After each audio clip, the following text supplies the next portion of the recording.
This is the Fantasy Football Unlimited podcast with your host, Kevin Murray.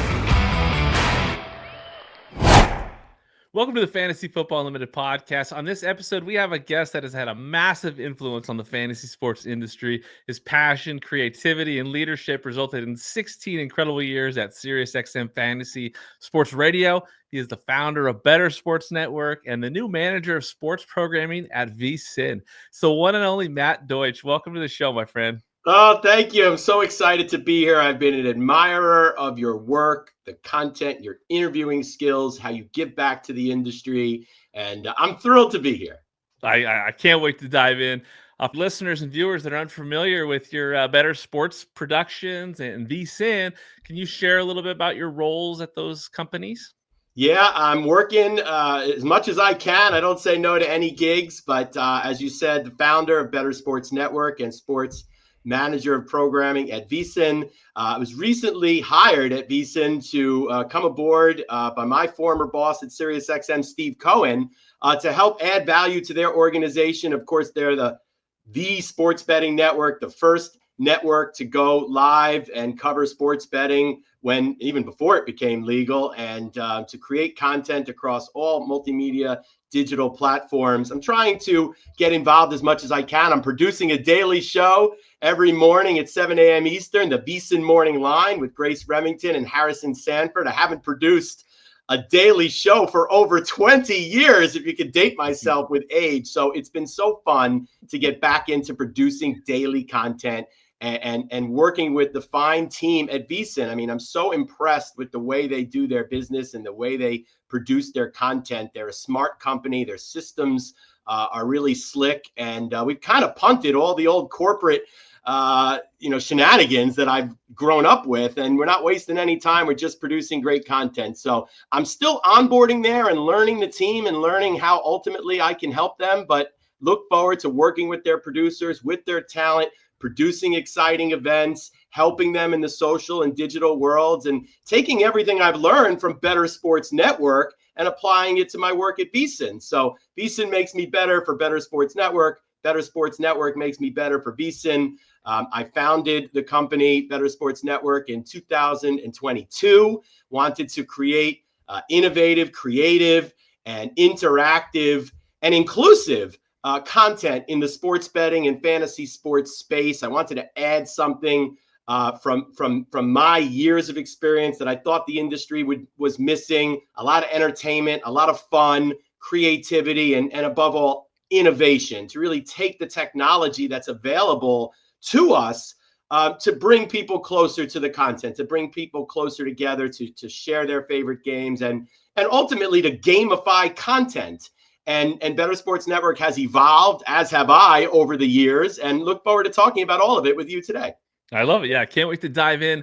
Before we dive further into your backstory, obviously, I do want to know about Animal on your Twitter X profile. What's the story behind that? The Animal from the Muppets. Oh, right. Well, I feel like Animal from the Muppets really does share, my inner, what I am inside. I mean, I am a very hyperactive, extremely passionate, energetic, I'll say monster in everything that I do, whether it's me being a dad or me working or playing fantasy. Like, I'm an all or nothing, hardcore, on the edge guy. And it's kind of always been that way for me. So, Animal the Muppet is loud and noisy and loves to party. And on my Twitter and my X, I also say, work hard, play harder.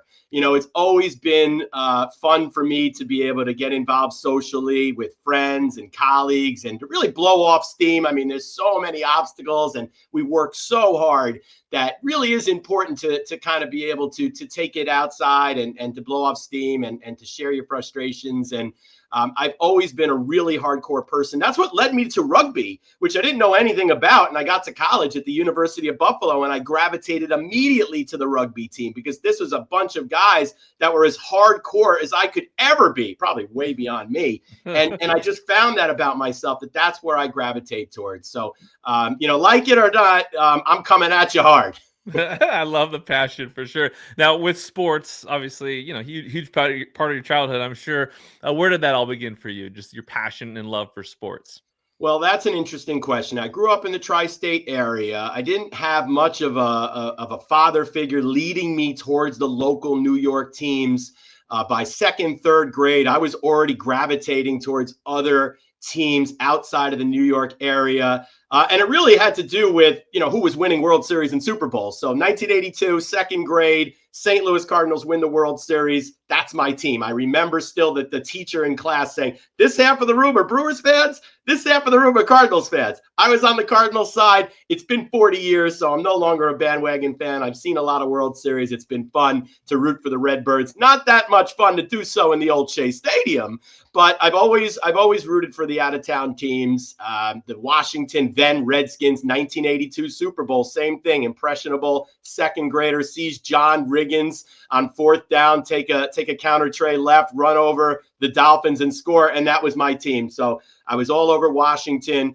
I saw Mario Lemieux walk into Madison Square Garden in 1984, I believe it was. I was no longer a Ranger fan after I saw Mario Lemieux. I didn't know anything about sports, but I saw Lemieux. You see the jersey behind me. I knew he was special. I jumped right on the Penguins bandwagon. So kind of all over the place with my sports. And that might be part of the reason why I gravitated so strongly towards fantasy sports, where I could take a little bit more ownership over my teams than, being the out-of-town kid who's rooting for all these crazy teams. I love it. I remember a great conversation I had with you about those St. Louis Cardinals in the 80s, Ozzie Smith and Vince Coleman and Willie McGee, all that stuff. And I loved your passion about that. But I also love that again, your teams are all over the place. That's so cool. It's funny, especially, New York area. You'd think that you'd be just die hard for the local teams, but you gotta respect that. When it comes to just, fandom, do you have a moment like the worst loss you ever experienced as a sports fan? Well, that would be interesting. I could tell you the most angry I ever was, and obviously I was young, but when the Washington Redskins went down 10-0 to the Super Bowl to the Denver Broncos. Don't hold this against me. I literally cursed God. And, I'm probably in seventh grade, and here I am cursing the Lord above because my team is getting shut out in the Super Bowl. Of course, they came back to win. So that's probably the most angry I've ever been when it comes to sports. When the Cardinals lost to the Mets it's probably the 2000 NLCS, and of all people, I think it's Bobby Jones who might have shut us out in the seventh game. Bobby Jones, I can't really remember if that's his name. I think it is, but a terrible loss there. Of course, we avenged it when we took it out on the Mets in 2006 and struck out Carlos Beltran with Adam Wainwright. But I think those are probably the two toughest. How about an all-time favorite sports moment? Well, that would have to be 2001 after 9/11 when I went to Shea Stadium to watch the Mets and the Braves, the first sporting event in New York City after the devastating terrorist attacks on our country. It was a very scary time. People were afraid to go out in public, and you had this amazing group of fans that packed Shea Stadium that were not afraid, that were actually chomping at the bit to show the terrorists that we're not going to have our lives disrupted any longer. And it didn't matter if you were an out-of-towner and not rooting for the Mets. It didn't matter who you were rooting for. We were all New Yorkers that day. We were all Americans that day. And, from when Liza Minnelli sang New York, New York, Mark Antony, I think, did God Bless America. Might have been the other way around. No, Liza does New York, New York. Amazing tears coming down their face moments, hugging fans you don't even know, the stands literally moving up and down, which I felt in football stadiums, had never felt that before at Shea Stadium. Wow. To feel 50,000 plus people all jumping around. Of course, the Mets and the Braves with their New York Fire Department and Police Department hats. And then when Mike Piazza hits the home run into left field, I mean, I'm still getting chills in my entire body. How far that ball went and what a statement that was. Incredible. Of course, we like to think that it was real. Maybe Mike got one down the middle just for a Hollywood ending. But I mean, man, what a moment. And we'll never be able to be duplicated on tape. or really ever again. And Oh. again, that was such an amazing moment to not even have a rooting interest, but to be there to support our country and our city was something I'll never forget. I don't think anyone will ever be able to top that story on this show for sure. Because that is, I mean, I can't imagine an event that was more powerful to be at. I mean, the whole nation was glued in on it, and I can't imagine being there. What a scene! That's incredible. So when along the way did you discover fantasy sports?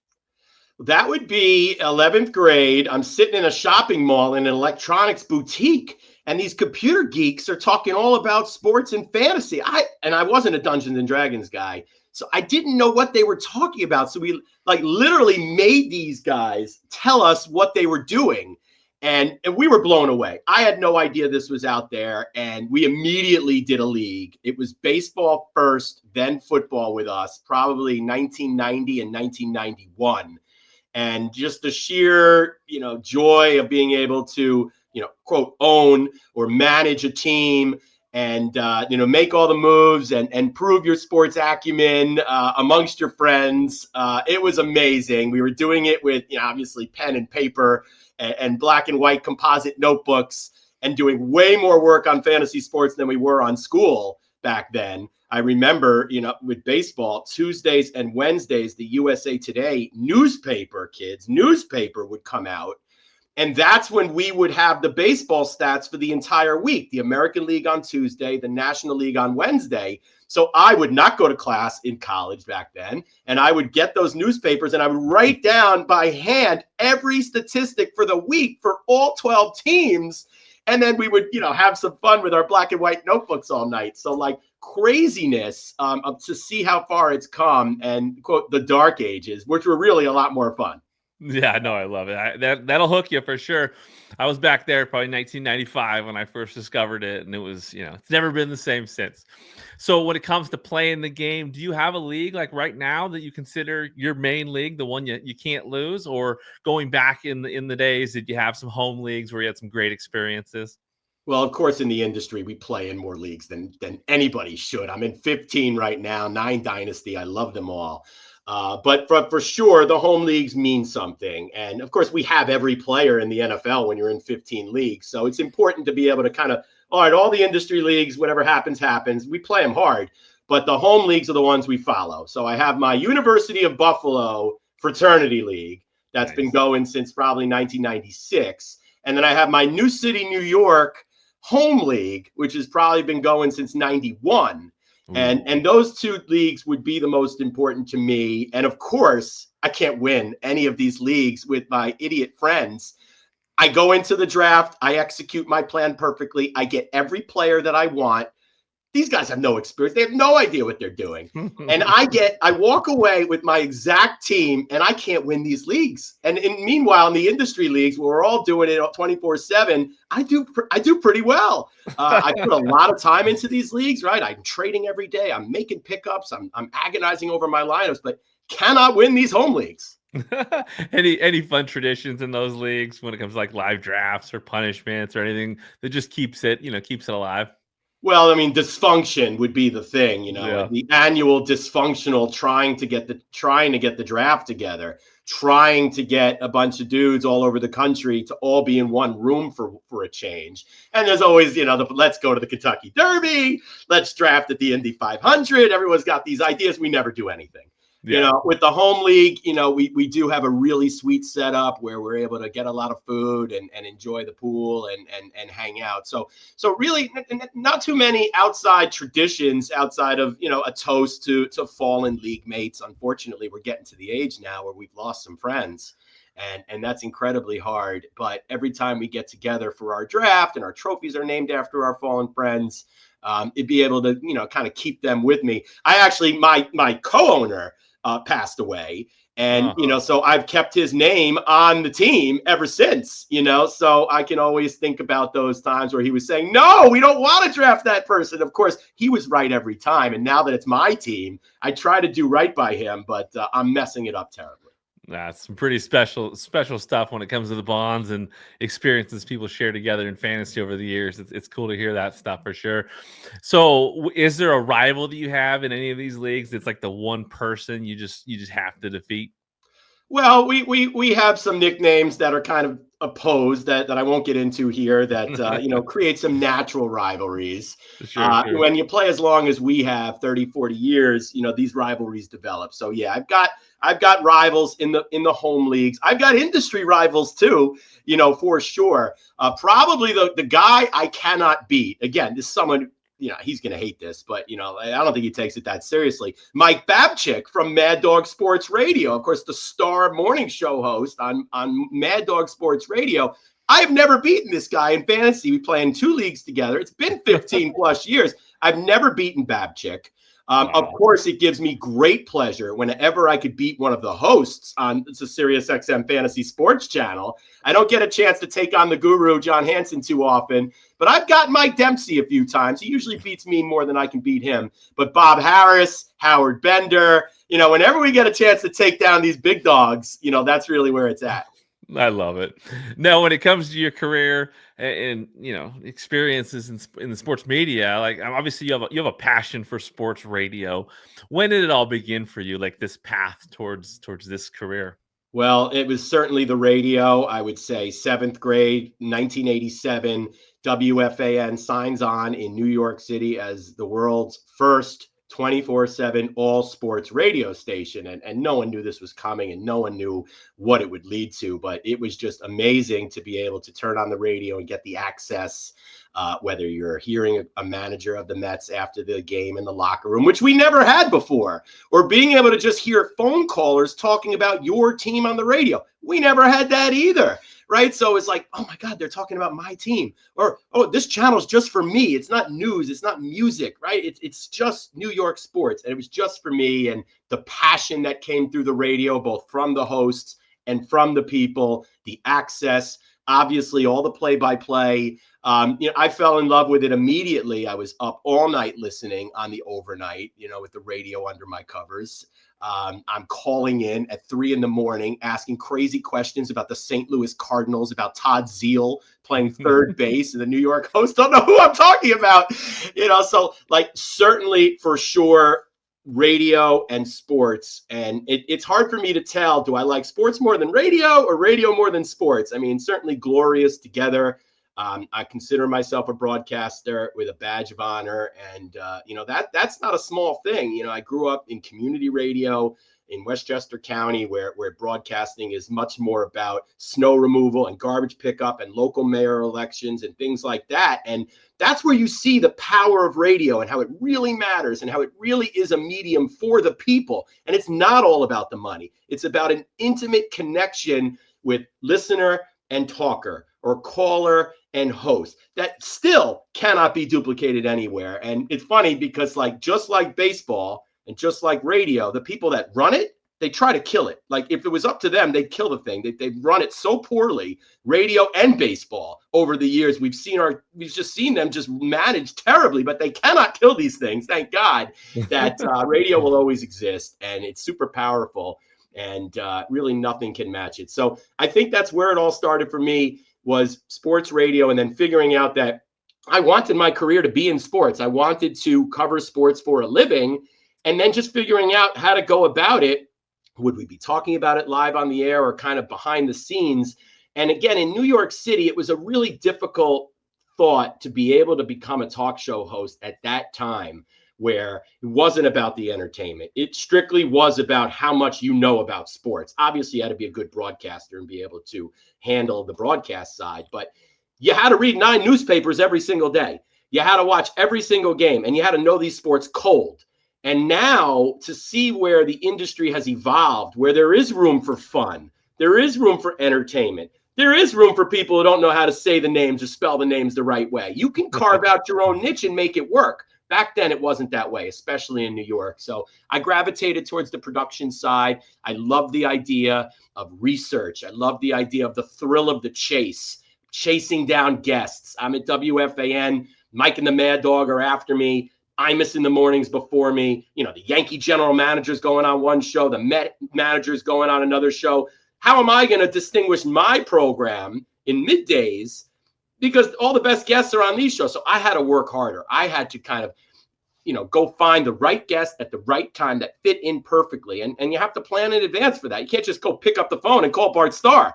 You got to find the right time to get Bart Starr. So I loved that stuff. I loved going to the games and meeting the public relations officials for the teams, especially the road teams, and going out to Madison Square Garden and seeing somebody from the Seattle Supersonics. That's right, kids, basketball in Seattle, and seeing the PR and giving that person a face to the email that I sent them, because they're getting emails from producers all over the country.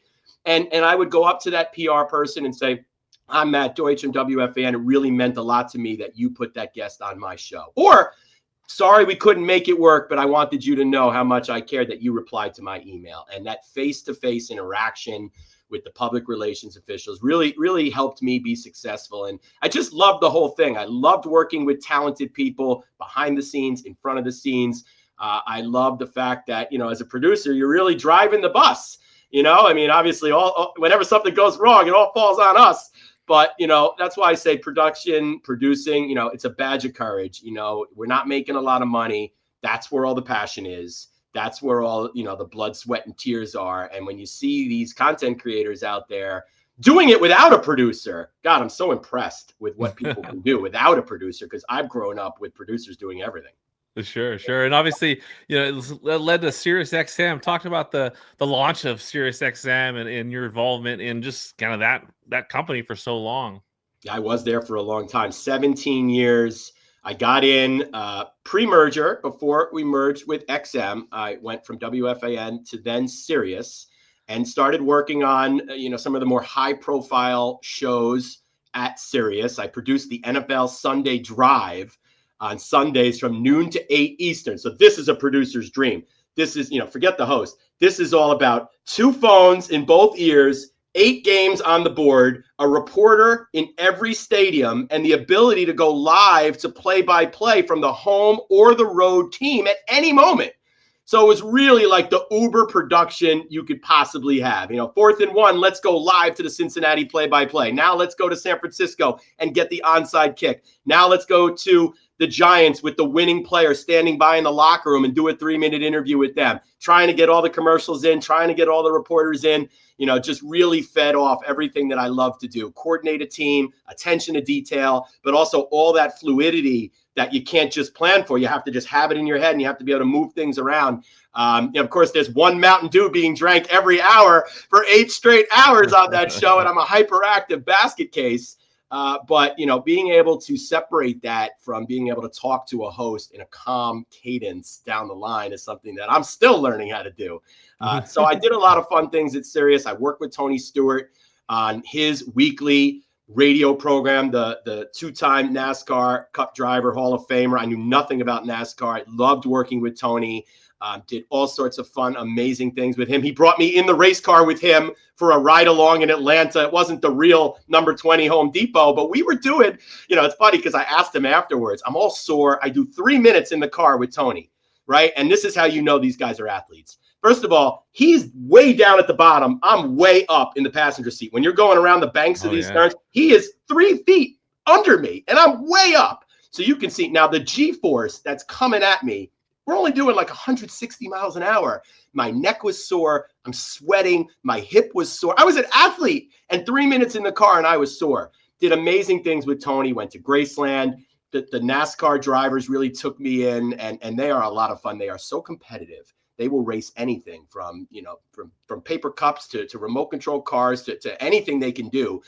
It's all high octane with them, but a good group. I worked with Tiki Barber on a non-sports show called The National Sweep, where it's everything besides sports with Tiki. We interviewed Condoleezza Rice. We interviewed the Surgeon General. We had astronauts on the show. I've worked with Reggie Jackson. And it was all amazing to be able to go into these worlds and learn new things, which is what I'm all about. I gravitated towards Mad Dog Sports Radio to be their executive producer in 2007. I had known Chris Russo from my days at WFAN, where I produced his Saturday show. So Mike and the Mad Dog would do Monday through Friday, the legendary show from 1 to 6:30 Eastern every day. And then Chris had the Saturday 10 a.m. to 1 p.m. Eastern show where he was alone. Now, guess how much time Chris allowed me to, have time with him during the week to plan that show. it fell into about a 3-minute window at like 5:45 p.m. Eastern on Friday when he first would allow me to talk about the Saturday show. And of course, we got to have a big time guest right there at 10:10 a.m. Eastern in the morning. We better have Lou Piniella, the manager of the Seattle Mariners, from the Yankee Stadium manager's dugout on the phone. So I knew Chris, and I became his executive producer at Mad Dog Sports Radio, and really enjoyed my time there coordinating the all sports radio network and covering college basketball and NFL and baseball and everything else, and working with some amazing people, Steve Torrey and Andy Gresh and Gary Williams and the aforementioned Mike Babchick, and just amazing people. And then pitched the idea to Steve Cohen, who I'd worked with at WFAN, who was running sports at Sirius and now SiriusXM. And I knew Steve was a fantasy guy. And we were never able to talk fantasy sports at WFAN. They wouldn't allow us to do it. You couldn't call in on any radio station because the host didn't really know the players as well as we did. They were intimidated. Nobody thought fantasy, had any legitimacy. But Steve knew. And Steve gave me the opportunity to prepare a plan for what the first all fantasy sports radio channel would be. He said, you make the plan. I'll present it to the CEO, Mel Karmazin. So I gave Steve a binder, like this. It had everything in it. We had the budget, obviously, and where we would pay people, who the host would be, what topics we'd cover, what the sports updates would sound like. Because back then it was only sports updates, the top teams at the top, the scores, and the lesser known sports at the bottom. There's no room for fantasy. If some dude on the Pittsburgh Pirates hit 4 home runs or 3 home runs, it's not even making a sports update. But in fantasy, it's the lead. So we had to kind of flip the whole sports thing on its ear. We had to figure out a way to put a fantasy angle on the biggest events in the world. And Steve did it. He got the CEO, Mel Karmazin, to say yes. And we launched Fantasy Sports Radio in 2010.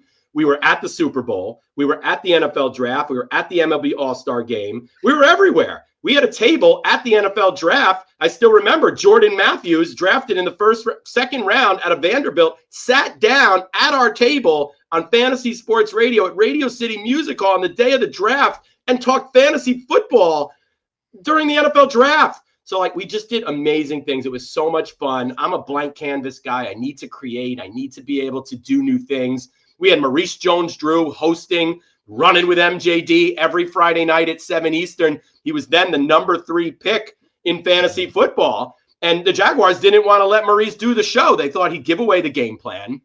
But Maurice was very smart. And some people may have heard me say this before, but he was really the first athlete who talked openly about fantasy football. And if it were not for Maurice, who knows how much longer it would have taken for national buy-in. Maurice said one thing stupid. Again, the Jaguars would have pulled the show. He might have lost out on his career. But Maurice, he had his rules. You never ask Maurice a start-sit question for the opposing team. He would never recommend a non-Jaguar that was playing it because he knew if he recommended, I think we should go play Eddie George. Well, Eddie George is facing your team. National headline, goodbye radio show. All right. Yeah. So Maurice would always draft himself. Maurice would always draft Blaine Gabbert. And you'll laugh because Maurice is drafting Blaine Gabbert in the 2nd round. And then he's drafting the Jaguars defense in the 3rd round. But he knew he would do interviews with players, and we made sure they were done the right way.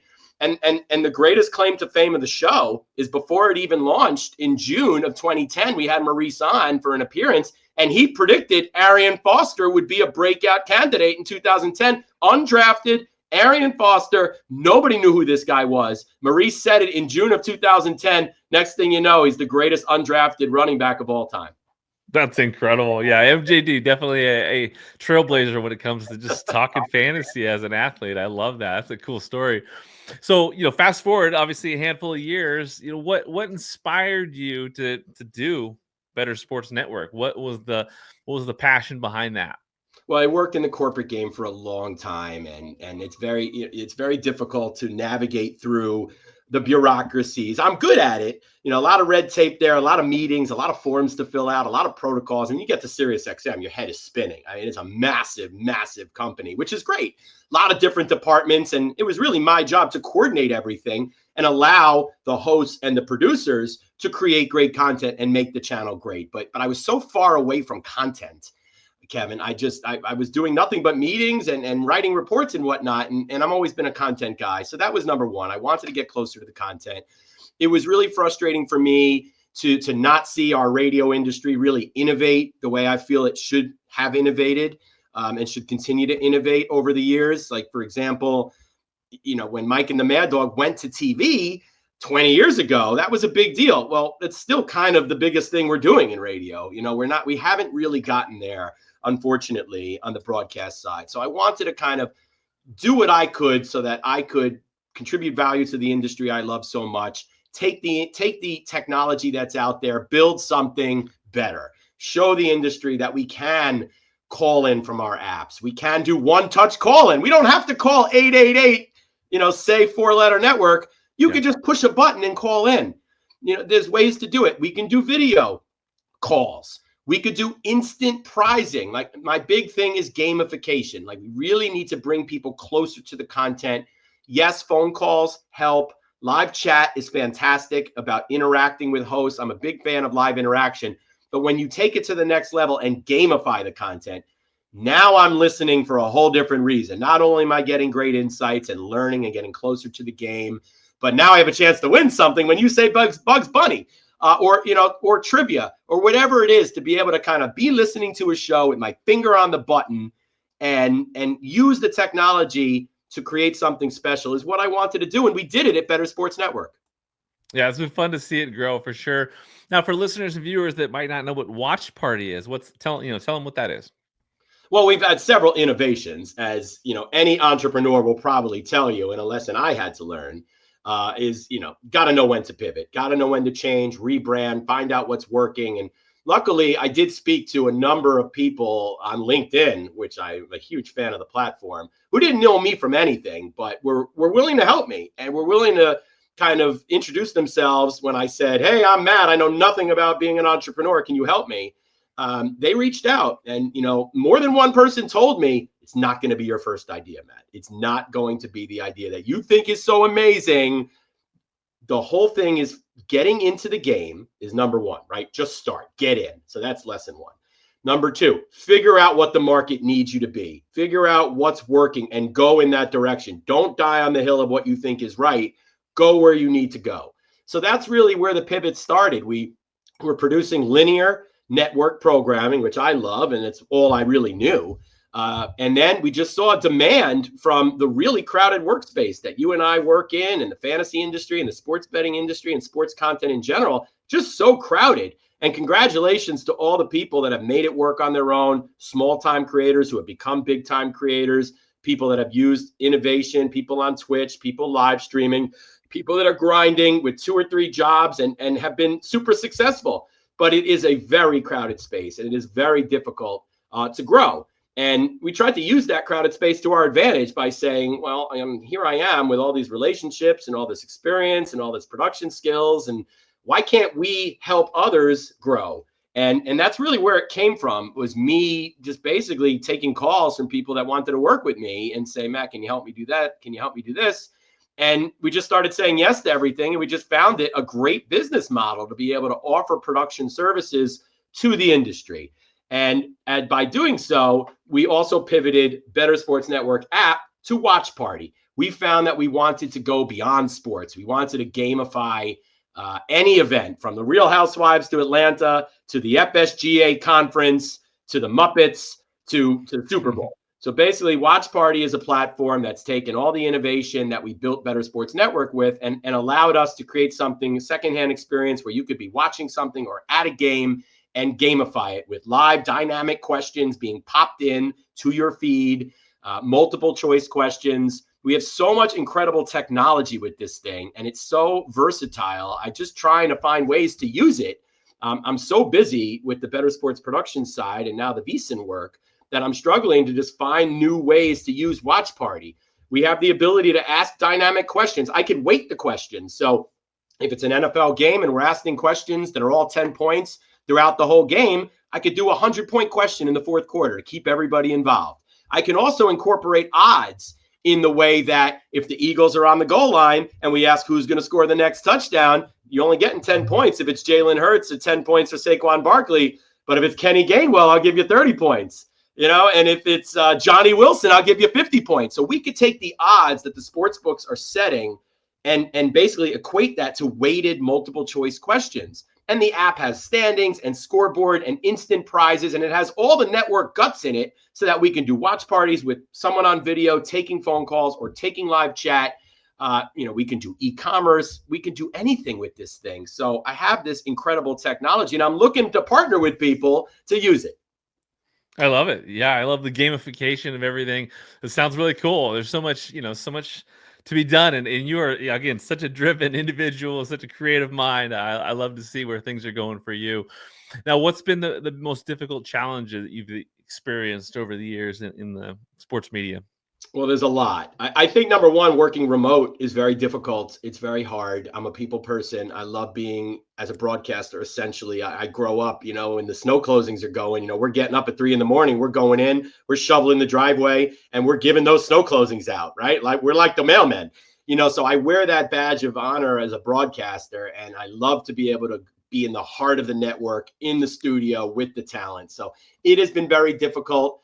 I love remote work. I love the technology that we have today. I love producing out of the cloud. I mean, literally, I'm juggling 3 full-time jobs on a mobile phone. I could switch between VSiN and freelance work and Bettor Sports Network with one touch of a button, all through the Google Workplace. Like, it's amazing what I can do, what we can do with the cloud. We can store files there. We can communicate with hosts in Slack or Google Chat. Like, I love remote work, but it is a challenge. It's very hard to be a manager in a remote environment where you've got some real hard issues, whether you're giving performance reviews or you have to have an uncomfortable conversation with somebody. Maybe they're not getting as much money. Maybe they're getting let go.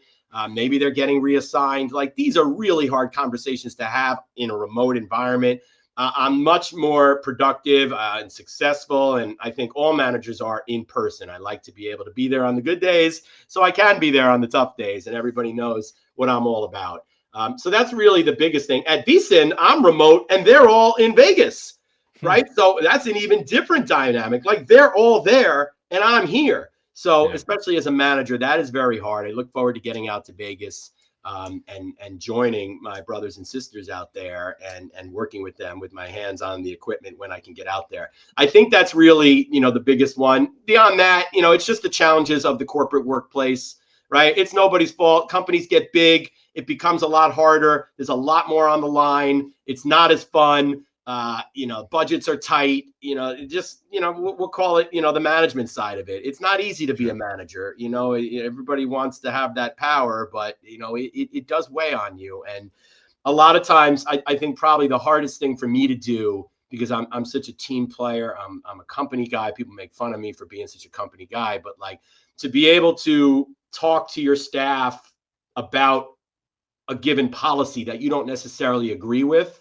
but you're not going to go say, oh, the company's doing this, I think it's terrible. Like, you can't do that, right? You got to have a unified management team. So to be able to, get in front of people and to talk about things that are tough and to be able to be not necessarily things you would have done, but you have to enforce them and you have to be diplomatic about it. Probably the hardest thing about being a manager. Yeah, that definitely makes sense. Now, how about the most rewarding parts of your experience in fantasy sports? Well, it's for sure the people. I mean, numbers 1, 2, and 3 are the people. Not only, hiring people, giving them opportunity, watching them grow, helping them get better, showing them that it's not all about, obstacles and red tape and we make crappy money, showing them the good parts of the job. And that's not for everybody, right? I mean, we all want to be talk show hosts, right? So producing is different. But to show somebody, the glory you can have from just researching one little tidbit that nobody else in the country has, and you've got it on your show, and then it blows up, like, or finding that guest and working at it and using all your resources and chasing that guest and bringing that guest on and creating magic from something that you thought of that nobody else knew. Like, that's really it. It's really about the people. And I've been so fortunate to work with so many talented people who have gone far further than I'll ever go. I'm looking forward to them taking care of me and bringing them into their kingdoms. But it's been amazing to watch the teams of people that I've worked with, and some of them all the way from intern, way up to, CEO. So, it's always about the people. And you know this about our industry in the fantasy football world and fantasy sports and sports betting. I mean, there's nothing more important. There's nothing more gratifying than when we all get together and get to experience being with people. So, I mean, that's absolutely what it's all about. For sure. Yeah, you're right. There's just some amazing people in the fantasy community, just so many talented people. There's a lot of people that want to get more involved too. What advice do you have? Obviously you've had a lot of experience in sports media. You have a lot of advice to provide. So what advice do you have for people aspiring to get more involved in fantasy sports? Well, it's harder than ever, but also easier than ever, right? I used to tell people, and this is back in the day of the tape recorder, that, if you want to be a play-by-play guy, go to Madison Square Garden and just talk into your tape recorder, or just do it into the TV and just reps.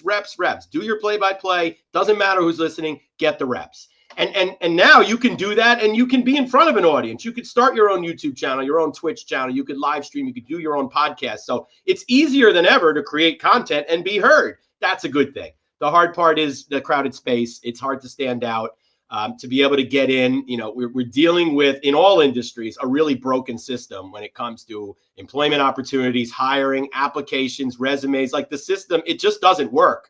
There's so many talented people out of work right now. Unfortunately, it's not about what's on your resume. It's not about SEO. It's not about applying. It's not even about how you interview. You have to know somebody. Like, at this point, you have to be top of mind when a job opens up and someone says, I want to hire Kevin. Once it goes and goes public, like, you have no shot. It's really difficult. It's nobody's fault there either. The recruiters are kind of dealing with it from the hiring managers that are changing their minds left and right. Jobs are being posted and then just taken back immediately. There's internal hires being made when jobs are being posted. There's a lot of ghosting going on where people can't even get a sniff. And that's really hard, to be able to, pour everything to get a job. It's a 20-hour job, 20-hour a day job to get a job, right? I mean, you got to be everywhere. And unfortunately, we've got a broken system. So I would say, to get in, number one, you got to create your content. If you're a content creator, you got to get yourself out there. You got to do it every single day or every other day. And you got to be consistent. You got to get reps. You got to ask for feedback. And behind the scenes, it's even harder because we don't really have this content to show people. So it's about relationships. It's about people. LinkedIn is a very powerful platform. It's not toxic. I've had nothing but good experiences there. I've made a lot of relationships there just basically by being transparent, by being vulnerable, by putting myself out there. And I think that is the best way to go. Find connections on LinkedIn. Find people that work at target companies that you work at. Ask them questions about what it's like to be there. Here's a good trick, is that anytime somebody gets hired, go right at that person. They'll never be happier, right? Say congratulations. See if they'll do a connection with you.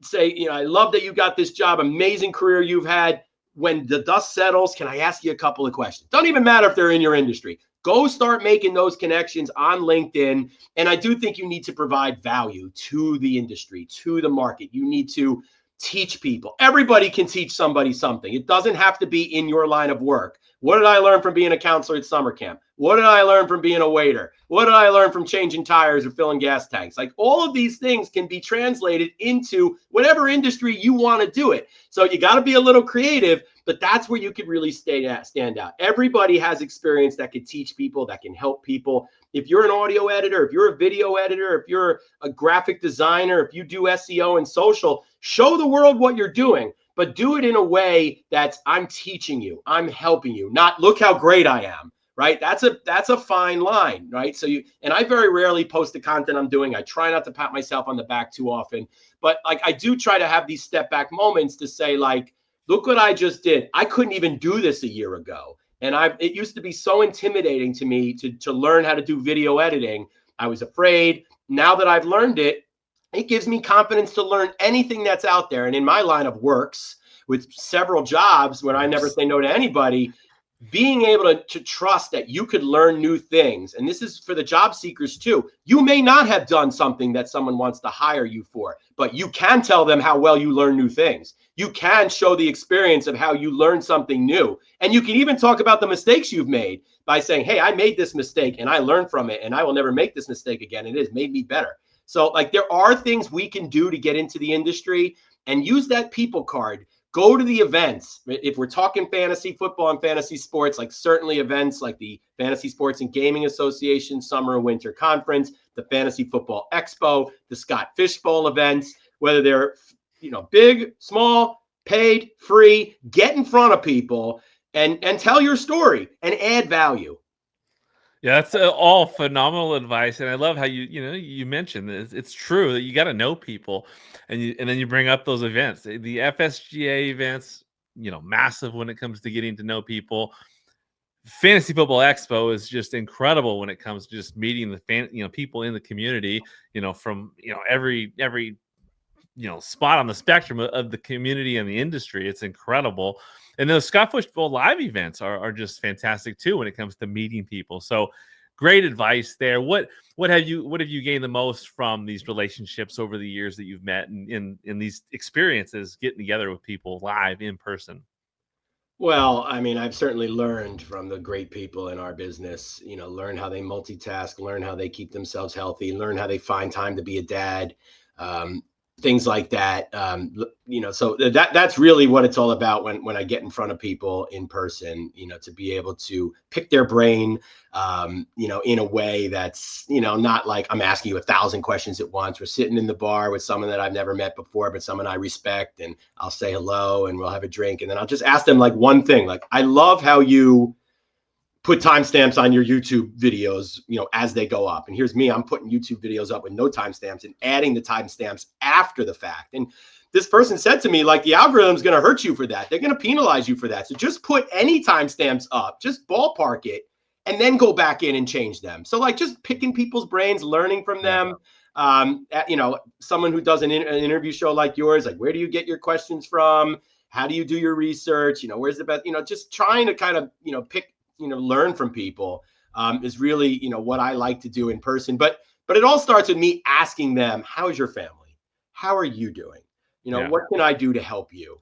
I hope when you have a tough situation on your hands that you'll come to me when you don't know who to come from. Or when you have a stupid question, you're afraid to ask anybody, I hope you'll ask me.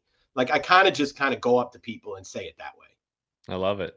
Now, are you going to be ready to play some wiffle ball in 2025 in the streets of Canton, Ohio? That was a hoot. If anybody saw gosh. us on X playing wiffle ball in Canton, Ohio, that was fun. And Eric Proton is a good sport for laying in some easy ones for me to hit. And I do. I was going to say, you absolutely crushed the bomb off Proton. Yes, he was serving them up. He was. But man, off the wall. That was a beautiful moment in Fantasy Football Expo. Yeah, it was awesome. I do my best work after midnight. A lot of people say nothing good happens at 3 a.m, but for me, I've found plenty good things happen at 3 a.m. It's really where I've done a lot of my managerial work because we're so stiff during the day. We have meetings. We have to be careful what we say and whatnot. But when I can get the team out, especially people that report to me, and be able to kind of get into a hazy evening. And really, use that opportunity to not be a fool, but to say some things that maybe I wouldn't say when we were in a different circumstance. And it's calculated and strategic. And as long as you show up for work the next day, everybody's good.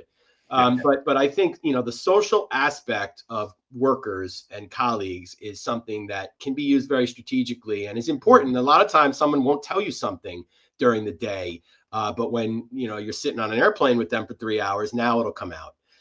And it's important to try to allow those people to say what they want to say when they want to say it and not try to harp on it too much and just let it come out. But I do find that, after hours, a lot of good things do happen. Yeah, especially on the streets of Canton, Ohio. I love it. Let's dive into some rapid fire questions. I'll just throw out some questions. You'll let people get to know you a little bit better. Just on the outside of sports, really. What do you enjoy most currently, though, when it comes to what you're doing in the space? I think it's the idea that I'm doing what I'm doing, that I'm juggling and multitasking, essentially 2 full-time jobs and any freelance work that'll come my way.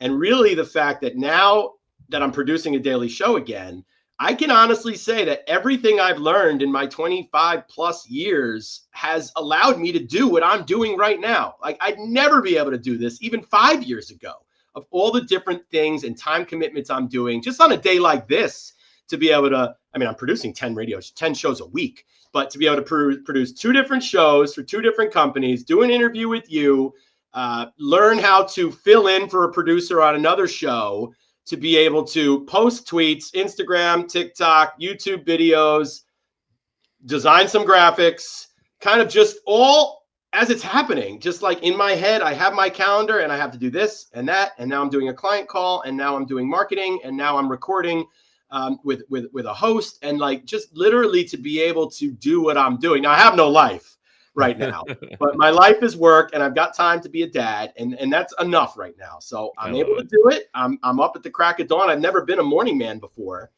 So I'm up at 4 a.m. East every day, and I'm not going to bed. I mean, I posted on LinkedIn, I'm a night owl and an early bird right now. So I think the most gratifying thing is to be able to know that I am doing this. I'm doing it all well. I'm not letting anyone down, which is my biggest fear, of dropping the ball.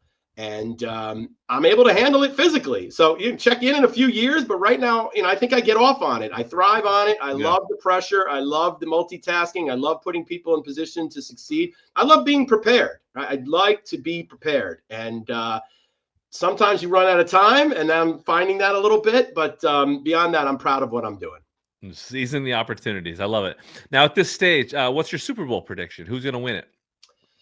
Well, I was on the Ravens before the season, so I'll say Ravens. And right now, I got to go Ravens-Eagles. Okay. A couple birds. And who's winning it? Ravens? You got Ravens winning it? I think Lamar. I think it's time. Lamar has lost too many big games. I think it's time for Lamar to win. Josh Allen is doing everything he can to make sure that doesn't happen, isn't he? Well, it's funny because, my friends and family will make fun of me because I never get the picks right.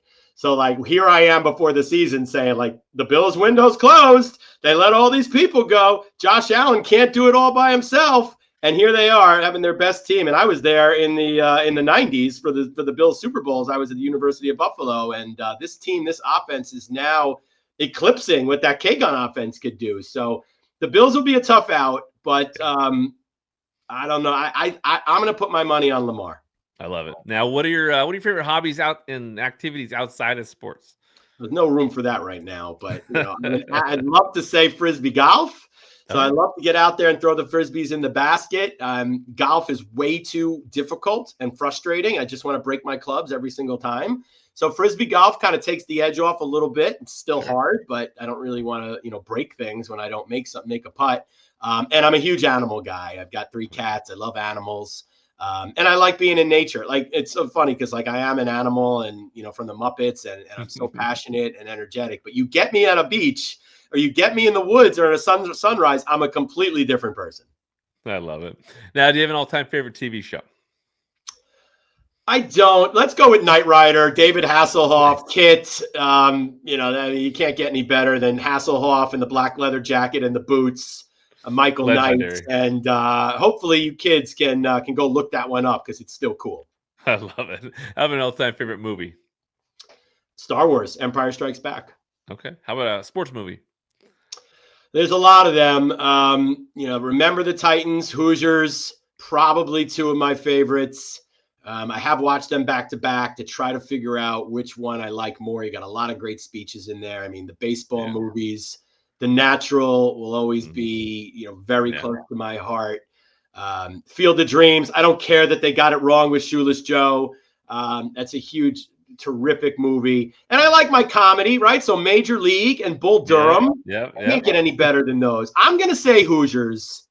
There's no comedy in Hoosiers, but I think it's beginning to end the best sports movie ever made. It's a good one for sure. How about a favorite band or artist or musician? Big with the Rolling Stones, Bee Gees, my dad brought me into, the Eagles. I'm a hard rock guy, but I like Fish, and I've seen Fish probably more than any other concert from my college days on, and I just love the idea that they, can cover any band and cover any song, and I think Fish with a PH would be my number 1 band. Have you seen Fish with Howard Bender? Not yet. No, I've seen Fish with Steve Gardner. Okay. We were not together, though. We were at the same show. So no. Put that on the bucket list. What's your favorite part of living in the New York area? Well, it used to be the energy of Manhattan, the idea that the city that never sleeps, bowling at 3 a.m, whatever you want to do, you could do. But the city's changed so much. It does really shut down. I love the idea that you can parachute in and go to a comedy club and go see Jamie Foxx will be right there. I love the idea that there's live music up and down. Greenwich Village is awesome. The food's incredible in New York. Obviously, the pizza and the bagels. I like New York mostly because, New Yorkers are real. There's no fakeness, depending on where you live, everybody loves their people, but LA, Miami, it's a little fake. New York is real. It's raw. People don't mind telling you what they think. As you can tell, I'm a big smile guy. So like when you're walking on the streets and you're smiling at people in New York, that doesn't go over so well. That's more of a Midwest thing where you get to Chicago and everyone's smiling back at you. But I love the rawness of New Yorkers. I love the people. It's a microcosm, but when you see what happened at 9/11, where everybody came together, that doesn't just happen when buildings get blown up. People do support each other in the city, and we get a bad rap, and it's obviously very dangerous, but there's really good people in the city, and that's probably what I like most about it. I love it. Now, do you have a favorite vacation you've ever been on? Cancun, high school, spring break, right? Anything goes. Hard to beat that one, I guess. Yeah, no doubt. I mean, I love my spring break trips. We did Daytona Beach in college. We did Key West in college. Lot of dark stories from those that I'm not that proud of, but I know I would be doing that stuff now if I didn't do it then.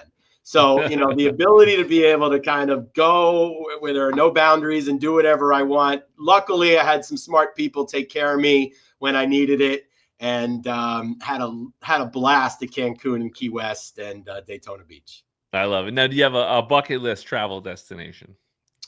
Probably Far East, I think, right? I mean, that's the furthest we can go. I've never been anywhere near there. So, I mean, it would certainly be the China, Japan, Korea, Thailand, Vietnam, Indonesia, Australia area of the world. Love it. Love it. Now, do you have a favorite food, beverage, snack? Well, I'm the pretzel king, but I'm also the gummy king. So like, those are my two favorite snacks. I mean, I famously devour boxes of pretzels, Snyder's probably, I've spent thousands of dollars on pretzels in my years. I've driven out to the factories. I love soft pretzels, hard pretzels, pretzel nuggets. I love them all, gummy anything. I'm in a big fan of gummy bears, gummy sharks, gummy cherries, gummy Coke bottles, right? All that stuff. When it comes to food, it's the three basics that I could eat every single day: bagel, pizza, Chinese food. Yeah, that's good. That's perfect. How about a beverage? Mountain Dew is a big one. I think I'll go back to a young Matt Deutsch, hyperactive with a sugar rush. When my mom gave me white grape juice, I literally hit the ceiling. There was such a sugar rush, and I couldn't believe something could taste so good was white grape juice. So we'll go with that. I love it.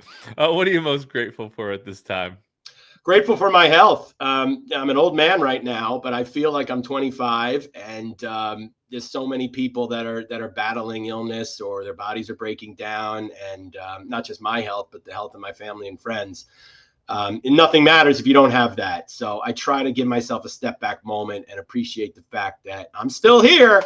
And we have some tough days, of course. And it's tough when you're not making a lot of dough or you're working too hard or things don't go your way. But if you can draw upon your health and at least know that that is probably the most valuable thing you have, if you could be healthy, then you should be grateful.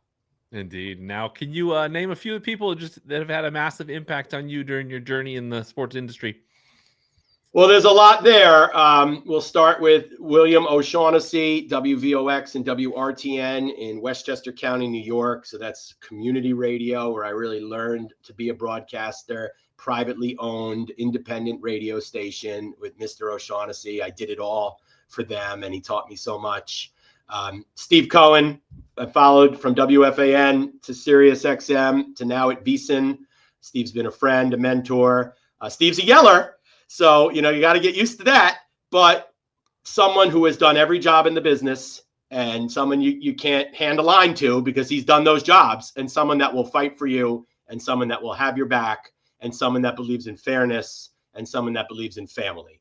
And Steve would be there right on the front lines no matter what it takes. So certainly Steve Cohen, Rick Wolf, Met Rick at SiriusXM, recruited him to do the Colton and the Wolfman show. And Rick's turned into a friend and someone that I've worked with, I've dined with and broken bread with, and is someone that is very, very close to me. Al Williams from Fantasy Alarm, another father figure to me. He won't like it that I say it. These guys are not that much older than me, but I'll call them father figures. Al Williams, a tremendous person. Hard to name all the people that have given me breaks and helped me along the way. I mean, I work with so many talented people now at Bettor Sports Network, and of course at VSiN, and my travels at WFAN, the talented people there that have helped me, and WVOX. But those are a few. I love it. Now, is there anything that we haven't covered that you want to share before we close things out?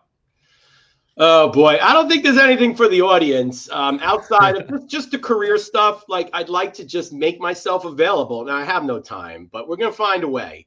And I like to mentor people. I like to help people. And there's a selfish piece of it too. I mean, everybody that I help, it comes back to you. The more you help people, the more you get help. And that is so true. And I don't help people to get help, but I think I can help people, and where I can, I like to do it. So try to hit me up on LinkedIn. I'm not as present on X, but I'm there, Deutsch Matt, and you can find me, Matt Deutsch, on LinkedIn. I'd love to hear your story. I'd love to find ways to help you. Getting out of the house and meeting in person is a little harder these days. Certainly you'll find me at the FSGA conferences and the Fantasy Football Expos, but please reach out to me and introduce yourself. Let's connect and see if we can help each other. That's awesome. Now, thank you so much for joining me, Matt. This was a ton of fun. Can't wait to see what's next for you in 2025. It's almost here. Well, thank you for having me. You host a terrific podcast. You're an excellent interviewer. You're a fine gentleman. You're a snappy dresser. I can't wait to see you in person. I appreciate it, man. I'll see you not too long. FSGA. Thank you, Kevin. Thanks, everybody.